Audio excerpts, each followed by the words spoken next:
मी प्रथम आभार मानतो की ओबीसी समाजाचा या ठिकाणी भव्य दिव्य असा ओबीसी मेळावा या ठिकाणी घेण्यात आलेला आहे। मला आता डायरेक्ट मी मुद्द्यावरती येतो। बंधूंनो, हा संघर्ष काही आजचा नाही, हा संघर्ष गेले अनेक वर्षापासून चाललेला आहे।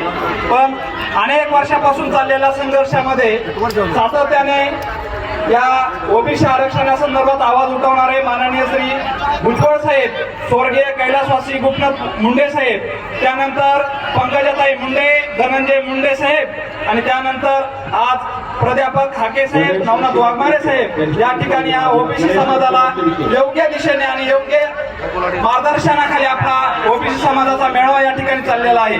बंधूंनो, मला एकच तुम्हाला सांगायचं आहे की बाबा, संघटना ही बांधायची असते। संघटना काही असे मेंढरा मागे मेंढर गेल्यासारखं नसतं चालत। बंधूंनो, आपलं नेतृत्व जो करतो त्याच्या मागे आपण चालायला पाहिजे। त्याच्या आधी अनेक वेळा मी पाहिलेलं की ओबीसी समाजामध्ये काही गोष्टी झालेल्या आहेत। पण बंधूंनो, एकच गोष्ट तुम्हाला सांगायचं आहे की संघटना ज्यावेळेस बांधतो आपण त्यावेळेस विश्वास ठेवणं फार महत्वाचं असतंय। संघटना ही काही एका व्यक्तीवरती किंवा एका समूहावरती नसते किंवा 18 पगड जाती आपण या ठिकाणी एकत्र आलो आहोत। म्हणूनच या ठिकाणी ओबीसी मेळावा या गोगलवाडीकरांनी आणि पंचकृषीतल्या अनेक गावांनी घेतला आणि त्या सोबतच बीड जिल्ह्यातले ओबीसी बांधव या ठिकाणी आलेले आहेत। फक्त घोषणा देऊन किंवा एखाद्याचा रोष व्यक्त करून काही ओबीसी आरक्षण घेता येत नाही। ओबीसी आरक्षणामध्ये जर आपल्याला खऱ्या अर्थाने उतरायचं असेल तर संघटना फार महत्वाची असते।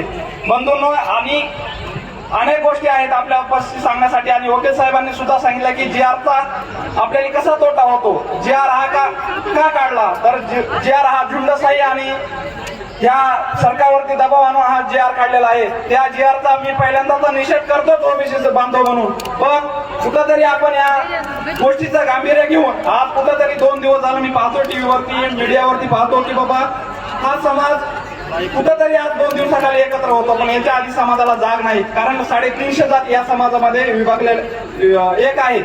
कारण हा समाज एक होण्यासाठी खरंच खूप वेळ लागत असेल, पण मला निश्चितपणे तुम्हाला सांगावं असं वाटतं, देर आहे दुरुस्त आहे। तुम्हाला लवकरच ह्या गोष्टी झाल्या त्याबद्दल प्रथमतः मी ओबीसी बांधवांचा, सकल महाराष्ट्र ओबीसी बांधवांचा प्रथमतः आभार मानतो। या ठिकाणी मला आयोजकांनी जी बोलण्याची धन्यवाद। आभार मानतो। धन्यवाद।